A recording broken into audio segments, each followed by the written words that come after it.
Good morning all of you. तो आज हम लोग drug acting on renal functions पढ़ेंगे। दैट मीन्स कि वैसा कोई भी ड्रग्स जो हमारे किडनी के फंक्शंस को अल्टर कर रहा हो, इधर बहुत ज्यादा यूरेसिस कर रहा हो, बहुत ज्यादा डायूरेसिस कर रहा हो, लाइक दैट। तो अब यहाँ पे क्या हो रहा है कि रीनल फंक्शंस का क्या काम है, यूरिन का फॉर्मेशंस। तो इधर क्या करेगा कि drug acting on renal functions two types of काम कर सकता है, या तो एज अ डायूरेटिक्स या एंटी डायूरेटिक्स। अब दोनों का कहने का मतलब क्या है, अगर डायूरेसिस हो रहा है दैट मीन्स कि लॉट ऑफ यूरिन जनरेट हो रहा है, और यूरिन के साथ सिर्फ जरूरी नहीं कि वाटर जा रहा हो, sometimes excretion of sodium and sometimes also chloride. तो अगर रीनल फंक्शंस पे काम कर रहा है तो दो ही काम करेगा, फॉर्मेशन ऑफ यूरिन को अल्टर करेगा, मतलब जो नॉर्मल यूरिन का फॉर्मेशन है उसको ज्यादा करेगा या कम करेगा। तो इसके तहत आपको दो चीज पढ़ना है, that is diuretics and anti diuretics. ठीक है, तो आज के क्लास में हम लोग डायूरेटिक्स के बारे में पढ़ेंगे and in the next class we will study about anti diuretics. Okay, तो फर्स्टली डायूरेसिस को जो प्रमोट कर रहा हो, that means the production of urine को जो इंक्रीज कर रहा हो काफी मात्रा में, तो उसको हम लोग बोलते हैं डायूरेटिक्स। अब आपको लगेगा कि what is the use of diuretics, क्यों चाहिए हमको डायूरेसिस, क्यों चाहिए? तो बेसिकली डायूरेसिस कब करते हैं कि हार्ट प्रॉब्लम्स के लिए करते हैं, मतलब हाई बीपी, बहुत ज्यादा भी ब्लड प्रेशर बढ़ जाता है, उस कंडीशंस में डायूरेटिक्स का यूज करते हैं। सर्टेन टाइम बहुत सारे ऐसे बीमारी हैं जैसे ग्लूकोमा, ऑकुलर प्रेशर्स को कम करने के लिए डायूरेटिक्स के यूज करते हैं हम लोग। तो बहुत सारे डिजीज हैं जहाँ पे हम डायूरेटिक्स का यूज करते हैं, बहुत ज्यादा एक्सक्रेशंस करते हैं सोडियम्स का या बहुत ज्यादा यूरिन का, तो दैट इज डायूरेटिक। तो डायूरेटिक्स आपको समझ में आ गया होगा कि एक ऐसा substance, a kind of drugs जो डायूरेसिस को प्रमोट करे, दैट मीन्स की प्रोडक्शन ऑफ यूरिन को बढ़ाए। अब बेसिकली जब प्रोडक्शन ऑफ यूरिन होगा तो इसमें कुछ आयंस बाहर जाएंगे, ऑब्वियस। तो जो बाहर जाते हैं तो यहाँ पे मेनली क्या जाते हैं, सोडियम। तो डायूरेटिक्स को आप ये भी कह सकते हैं कि जो सोडियम के एक्सक्रीशंस को प्रमोट करे, दैट मीन्स कि सोडियम जो हमारे बॉडी में है उसको बाहर ले जाए, तो दैट इज डायूरेटिक्स। ठीक है, तो अब यहाँ पे क्या है कि किडनी क्या करता है कि यूरिन का वॉल्यूम्स इंक्रीज कर देता है, यूरिन ज्यादा बनाने लग जाता है। तो अब इसको हम लोग कहाँ कहाँ यूज करते हैं, मे बी ग्लूकोमा में यूज करते हैं, हाइपरटेंशन में यूज करते हैं, एडिमा में यूज करते हैं, लिवर फेल्योर में, रिनल डिजीज में यूज करते हैं। अब इसमें आपको पढ़ना क्या है, बेसिकली क्लासिफिकेशंस। तो अब ये ड्रग्स का क्लासिफिकेशंस क्या है कि बेसिकली यूज कहाँ हो रहा है या इसका काम क्या है, उस हिसाब से इसको या फिर इसका मॉलिक्यूलर साइट ऑफ एक्शंस क्या है, उस हिसाब से इसको क्लासिफाई किया गया है। तो फर्स्ट जो हमारा ड्रग है that is carbonic anhydrase inhibitors, मतलब जो कार्बोनिक एनहाइड्रेस है उसको रोक रहा है, इनहिबिटर्स। अब किस मैकेनिज्म में ये ड्रग्स काम करता है, तो ये क्या करता है, नाइट्रिलासिस, नाइट्रियम दैट मीन्स सोडियम, ऑब्वियस। तो ये क्या कर रहा है कि हमारे जो यूरिन है, जो डायूरेटिक्स फॉर्म है, ये क्या कर रहा है कि सोडियम्स को हमारी बॉडी से बाहर निकाल रहा है, दैट इज नाइट्रियोलाइसिस। तो अब इसका मॉलिक्यूलर साइट ऑफ एक्शंस क्या है, ऑब्वियस क्या होगा, अगर इनहिबिट कर रहा है कार्बोनिक एनहाइड्रेस तो ऑब्वियस वही होगा, कार्बोनिक एनहाइड्रेस। अब हमारा किडनी है, अपने किडनी के एनाटॉमी में आपने पढ़ा होगा कि इसके क्या क्या है, नेफ्रॉन्स है, बाउल कैप्सूल्स है, देन पीसीटी है, लुपोफेनले है, डीसीटी है एंड कलेक्टिंग डक्ट है। मैंने इसका वीडियो डाला हुआ है, आप में वहां पे जा सकते हैं, पढ़ सकते हैं, एक्सक्रीटरी सिस्टम में भी। तो अब ये जितने भी ड्रग्स हैं बेसिकली सबके टारगेट साइट अलग अलग है, कहाँ पे ये काम करेगा, जरूरी नहीं कि सभी किडनी पे काम कर रहा है, ओके, लेकिन पार्ट्स ऑफ किडनी कहाँ पे, किडनी खुद बहुत ज्यादा डेलिकेट है, इसके किस पार्ट पे ये काम कर रहा है। तो कार्बोनिक एनहाइड्रेस जो है वो कहाँ काम कर रहा है, पीसीटी पे काम कर रहा है, प्रॉक्सिमल ट्यूब्यूल पे काम करता है और नाइट्रियूरेसिस करता है, मतलब सोडियम के एक्सक्रीशंस को बढ़ाता है, आउटपुट उसका बढ़ाता है। अब आपको कभी कभी आएगा या एमसीक्यू में या एग्जिट एग्जाम आप देंगे या फार्मासिस्ट का एग्जाम देंगे, तो वहां पे आएगा कि एसिटाजोलामाइड कौन सा टाइप ऑफ डायूरेटिक्स है, या फुरोसियामाइड कौन सा टाइप ऑफ डायूरेटिक्स है, तो ये आपको याद करना पड़ेगा, सभी का एक एक ड्रग्स याद करना पड़ेगा। दैट इज एसिटाजोलामाइड, हमारा कार्बोनिक एनहाइड्रस इनहिबिटर्स। अब यहाँ पे एक और चीज है, मतलब ये चार्ट अगर आप याद कर लेते हैं तो बेसिकली आप सभी कुछ जान लेते हैं, ठीक है। अगर मान लीजिए कार्बोनिक एनहाइड्रस लिखने भी आ रहा है इवन इन 5 मार्क्स, तो ये चार्ट से आप 5 पॉइंट्स बना सकते हैं ऑब्वियस, कि इसका लीड मॉलिक्यूल्स क्या है, एसिटाजोलामाइड, कहाँ पे बेसिकली यूज हो रहा है, तो ग्लूकोमा में यूज हो रहा है, एपिलेप्सी में यूज हो रहा है, हाई एल्टीट्यूड डिसऑर्डर्स में यूज हो रहा है, टारगेट साइट्स नेफ्रॉन्स में कहाँ पे काम कर रहा है, तो बेसिटी पे काम कर रहा है। तो ये टोटल चीज आप इस चार्ट से थोड़ोली पढ़ सकते हैं। ओके, अगर क्लासिफिकेशंस आ रहा है, बेसिकली क्लासिफिकेशन लिखने आ रहा है, तो आप सिर्फ 5 का नाम, जो भी डायूरेटिक्स है उसके सिर्फ नाम दे सकते हैं, टोटल लिखना जरूरी नहीं है, बट ओके, बस व्यू से कि आप सारा चीज याद कर सके, इजिली आपको समझ में आए, ये चार्ट मैंने प्रोवाइड किया है। नाउ लूप डायूरेटिक्स, अब नाम से पता चल रहा है कि इसका टारगेट साइट क्या होगा। लूप डायूरेटिक्स दैट मीन्स कि ये कहाँ पे काम कर रहा है, लूप ऑफ हेनले, तो लूप ऑफ हेनले पे काम कर रहा है, so it's named loop diuretics. Mechanism क्या है, same as carbonic anhydrase inhibitors, ये भी क्या कर रहा है, नाइट्रोलाइसिस कर रहा है, दैट मीन्स की एक्सक्रीशन ऑफ सोडियम, हमारे जो यूरिन का प्रोडक्शन किया उसका मेन मोटो क्या है कि सोडियम का एक्सक्रीशन कर सके। तो बेसिकली कहाँ पे यूज हो रहा है, हाइपरटेंशन में यूज हो रहा है, एलिगोरिया में यूज हो रहा है, हार्ट फेल्योर में यूज हो रहा है, और जो बेसिक कंपाउंड है इसके लिए, लीड कंपाउंड है, दैट इज फ्यूरासामाइड। और ये एग्जाम में बहुत ज्यादा आता है कि फ्यूरासामाइड विच काइंड ऑफ डायूरेटिक्स है, तो लूप डायूरेटिक्स, ठीक है। तो basically exam point of view से भी ये चार्ट आपके लिए बहुत इंपॉर्टेंट है। या मैनिटोल है, मैनिटोल भी बहुत सारे एग्जाम्स, अगर आप एमसीक्यू बेस्ड एग्जाम्स देखेंगे तो मैनिटोल, फ्यूरासामाइड ये हमेशा आते रहता है।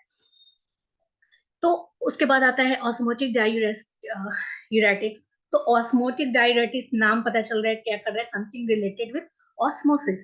तो इसका मैकेनिज्म क्या है, ऑस्मोसिस प्रोसेस पर ये काम करता है। इसका मॉलिक्यूलर साइट अभी तक अनस्पेसिफाइड, मतलब स्पेसिफिक नहीं है कि ये काम कहाँ पे कर रहा है, ठीक है। और टारगेट साइट भी इसका बिल्कुल भी फिक्स नहीं है कि लूप ऑफ हेनले पे काम करेगा, डीसीटी पे काम करेगा या पीसीटी पे काम करेगा, ये हर जगह काम करता है। तो मैनिटोल इसका एक लीड कंपाउंड है जो आपको याद करना पड़ेगा।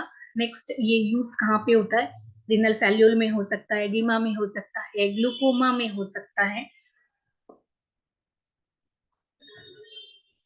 उसके बाद है पोटेशियम स्पेरिंग डायूरेटिक्स, तो ये भी नाइट्रोलाइसिस कर रहा है, इसके लिए दो स्पेसिफिक टारगेट साइट है। बेसिकली ये क्या कर रहा है, एपिथेलियम एन प्लस चैनल्स पे काम करता है या मिनेलोकॉर्टिकॉइड रिसेप्टर्स पे काम करता है, और कहाँ पे काम कर रहा है, डीसीटी पे, और लास्ट पॉइंट ऑफ डीसीटी, और डीसीटी से हम जानते हैं PCT, loop of Henle, and DCT and then collecting duct. तो ये लास्ट पार्ट ऑफ डीसीटी, और वहीं से जो कलेक्टिंग डक्ट स्टार्ट हो रहा है उस पार्ट पे ये काम कर रहा है। स्पेनोलेक्टन्स बेसिकली एग्जाम में आते हैं, तो ये आपको याद करने पड़ेंगे। अब ये कहाँ कहाँ यूज होते हैं, हाइपरटेंशन में यूज होते हैं, और बेसिकली ये कब हम जनरली यूज करते हैं, जब आदमी को हाइपोकैलेमिया का खतरा हो सकता है, पोटेशियम्स का खतरा हो सकता है, उस केस में हम ये चीज यूज करते हैं। उसके बाद है थायराइड्स या थायराइड लाइक्स, तो ये भी नाइट्रोलाइसिस करता है, डीसीटी पे बेसिकली काम करता है, और इसका जो लीड कंपाउंड है दैट इज थायराइड, नाम से पता चल रहा है, हाइपरटेंशन, एडिमा, हार्ट फेल्योर, ये सब में ये काम करता है। तो ये हमारा क्लासिफिकेशंस हैं। अब हम एक एक करके पढ़ेंगे, हालांकि ये थोड़ा आपके सिलेबस से अकॉर्डिंग अकॉर्डिंग टू डिप्लोमा ये थोड़ा हाई व्यू है, काफी विस्तृत रूप में है, इतना ज्यादा आपको नहीं पढ़ना है, तो थोड़ा अभी समझने के लिए कर लीजिए बाय नोट्स, थोड़ा थोड़ा हटा भी सकते हैं, ठीक है। नेक्स्ट है thiazide and thiazide like diuretics, diuretics. तो अब ये जो डायूरेटिक्स है, थायजाइड डायूरेटिक्स या थायजाइड लाइक डायूरेटिक्स, दोनों थोड़ा अलग है, बट बेसिकली दोनों का जो काम है वो एक ही जैसा है, कि दोनों क्या कर रहा है कि सिर्फ नाइट्रोलाइसिस नहीं कर रहा है, सोडियम को ही बाहर नहीं निकाल रहा है, बट ऑल्सो क्लोरीन भी, मतलब इन शॉर्ट सॉल्ट को बाहर निकाल रहा है, NaCl, ठीक है। तो आपके बॉडी से सॉल्ट को बाहर निकाल रहा है, सोडियम प्लस क्लोरीन। बेसिकली इसमें सल्फोनामाइड्स आते हैं।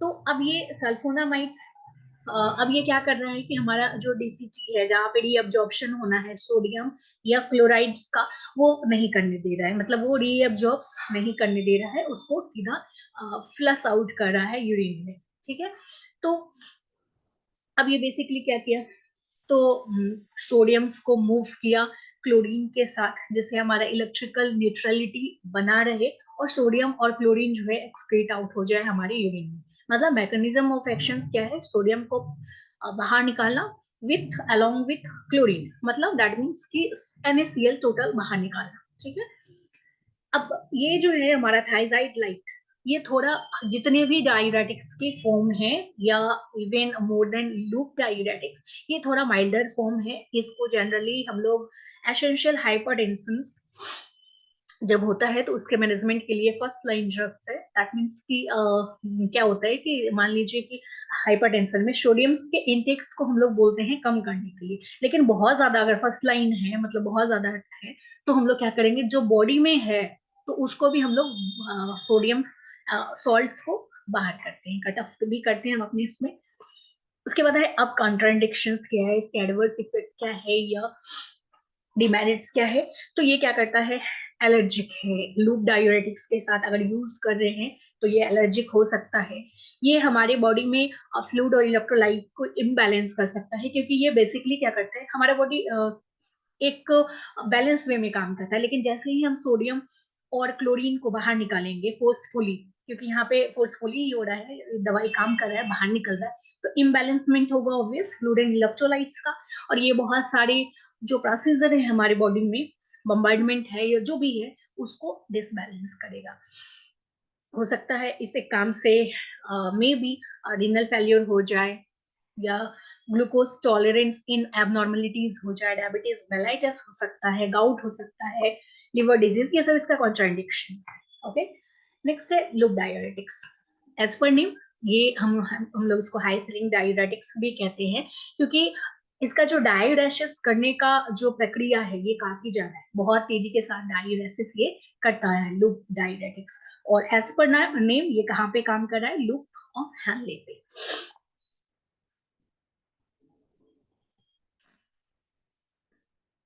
अब ये क्या कर रहा है बेसिकली, कि ये जो क्लोरीन पंप है, जो असेंडिंग लूप ऑफ हेनले में वर्किंग होता है, ये उसको ब्लॉक कर देता है। दैट मीन्स कि वहां पे जो 30% सोडियम अगर नॉर्मली एब्जॉर्ब रीअब्जॉर्ब होता था, उसको टोटली बैन कर रहा है। तो अब यहाँ पे रीअब्जॉर्प्शन नहीं हो रहा है क्लोराइड एंड सोडियम्स का।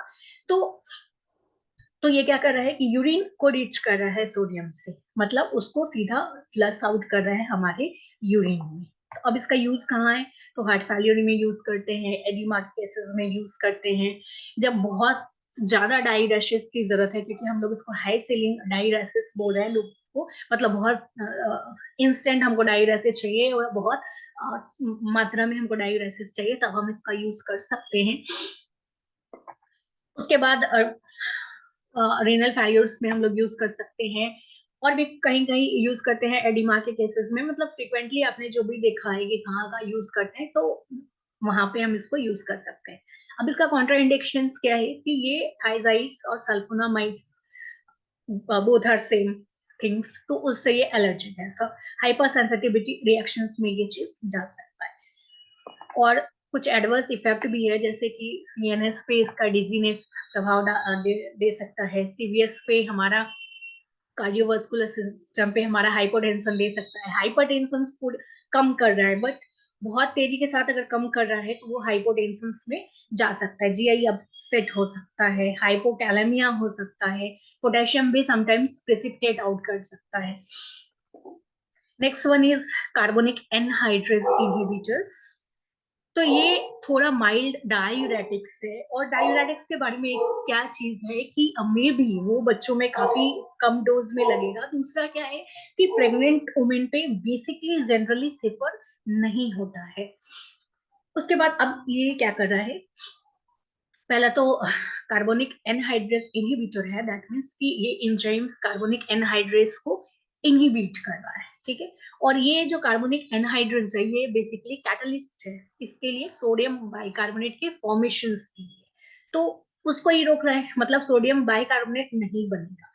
तो बेसिकली ये क्या करता है कि अपार्ट फ्रॉम सोडियम और सोडियम एंड सोडियम को बाहर निकालने से ये क्या कर रहा है कि हाइड्रोजन के भी एक्सक्रीशन कर रहा है। सोडियम बाइकार्बोनेट में क्या होता है NaHCO3, तो ये क्या कर रहा है basically excretion of hydrogen ion, मतलब ये जो हाइड्रोजन आयन का जैसे एक्सक्रीशन किया हुआ तो हमारा क्या हो गया कि हाइड्रोजन बचा ही नहीं, तो सोडियम बाइकार्बोनेट नहीं बनेगा।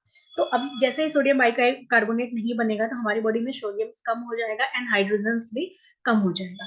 तो ये बेसिकली हम लोग उसको ग्लूकोमा के लिए ट्रीट करते हैं।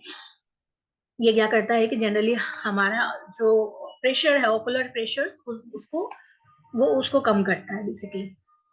उसके बाद कॉन्ट्राडिक्शंस में क्या है कि ये एलर्जिक है, सभी कोई भी दो डायूरेटिक जनरली यूज नहीं होता है, मे बी एक दूसरे से हाइपर सेंसिटिव रिएक्शंस काउज कर ले। उसके बाद फ्लूइड इलेक्ट्रोलाइट बैलेंस इम्बैलेंस कर सकता है, ये भी सभी में कॉमन है कि ये फ्लूइड इलेक्ट्रोलाइट इम्बैलेंस कर सकता है, क्योंकि कुछ ना कुछ वहां से निकाल रहा है, चाहे सोडियम निकाल रहा हो, कभी कभी पोटेशियम निकाल रहा हो, क्लोरीन निकाल रहा हो, तो वो क्या करेगा, एक जो नॉर्मल है उसमें इम्बैलेंसमेंट ला देता है। उसके बाद एडवर्स इफेक्ट क्या है, कुछ कंफ्यूजन हो सकता है, हाइपरटेंशन हो सकता है, हाइपरकैलेमिया हो सकता है। Next one is potassium spraying diuretics. ये लेस पावरफुल है देन लूप डायूरेटिक्स, बट ये क्या करता है पोटेशियम को रिटेन कर लेता है। इन केस जिसको बहुत ज्यादा रिस्क होता है हाइपरकैलेमिया का, पहले से उसके अंदर पोटेशियम कम है इन, और उसको दूसरा डायूरेटिक्स लेंगे तो हो सकता है वो और ज्यादा डेफिशिएंट हो जाए पोटेशियम के लिए, और ज्यादा हाइपोकैलेमिक हो जाए। तो उस केस में जिसको बहुत ज्यादा रिस्क है हाइपोकैलेमिया का, उसके लिए हम लोग पोटेशियम स्पेरिंग डायूरेटिक्स यूज करते हैं। अब ये क्या करता है, तो ऑब्वियस ये क्या करेगा कि सोडियम का लॉस करता है लेकिन पोटेशियम का रिटेंशन करता है। तो जो पेशेंट्स जो हाइपोकैलेमिक है या उसको हाइयर रिस्क है, वैसे पेशेंट्स के लिए हम लोग ये वाली डायरेटिक्स यूज करते हैं। तो यूज कहाँ पे है जनरली, जिसका लिवर सिरोसिस में गया है, नेफ्रोटिक सिंड्रोम्स में गया है, या हाइपरकैलेमिया जिनको पहले से है, उनके लिए जनरली हम ये चीज यूज करते हैं। कॉन्ट्राडिक्शंस, हाइपर सेंसिटिव रिएक्शंस हो सकता है, हाइपर कैलेमिया हो सकता है, बहुत ज्यादा पोटेशियम का रिटेंशन अगर कर लिया तो हाइपर कैलेमिक भी हो सकता है आदमी। हाइपोकैलेमिया से बचाने के लिए हमने ये डायरेटिक्स यूज किया, बट ये बहुत ज्यादा अगर पोटेशियम ले लिया तो हो सकता है हाइपो से हाइपर भी जा सकता है। प्रेगनेंसी या लैक्टेशन पीरियड में हम इसको जनरली यूज नहीं करते हैं। तो साइड इफेक्ट्स हैं particular organ wise, system wise, CNS पे क्या काम कर रहा है, CVS पे क्या काम कर रहा है, लाइक दैट। उसके बाद आता है osmotic diuretics.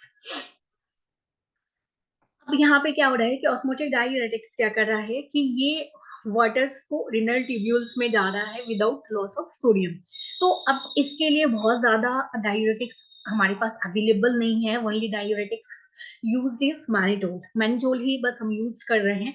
And mannitol is like sugar, carbohydrates. तो ये क्या है कि हमारे ट्यूब्यूल्स के द्वारा बहुत ज्यादा रीअब्जॉर्ब्स नहीं हो रहा है, तो ये क्या कर रहा है कि बहुत ज्यादा क्या बोलते हैं, यूरिन को ऑस्मोटिक पूल से, जो भी लार्ज शुगर है, लार्ज मॉलिक्यूल शुगर है, तो वो ऑस्मोटिक पूल से जितने भी वाटर है उसको हिंदी खींच रहा है, ऑब्वियस खींच रहा है। तो ये क्या कर रहा है कि लार्ज अमाउंट ऑफ, तो ये डायूरेसिस कर रहा है वॉल्यूम वाटर, क्योंकि ये जो लार्ज मॉलिक्यूल्स है ये जितने भी वाटर हैं उनको खींच रहा है।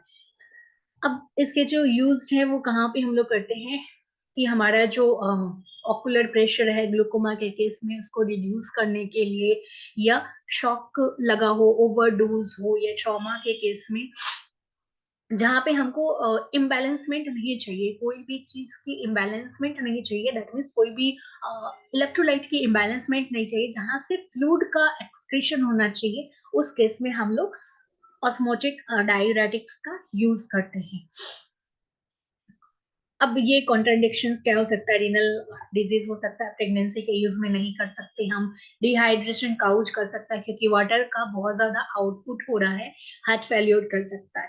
कुछ एक एडवर्स इफेक्ट हैं यहाँ पे। ओके, तो आपने जितने भी देखे हैं तो इसमें सिर्फ एक अलग है, दैट इज ऑस्मोटिक डायरेटिक, जो क्या कर रहा है, नाइट्रेसिस नहीं कर रहा है, मतलब सोडियम का एक्सक्रीशन नहीं कर रहा है, वही वाटर का आउटपुट बढ़ा रहा है। ठीक है, तो ये इसका एक अच्छा चीज क्या है कि ये कोई भी इम्बैलेंस में नहीं करता, इलेक्ट्रोलाइट्स का इम्बैलेंस में नहीं करता।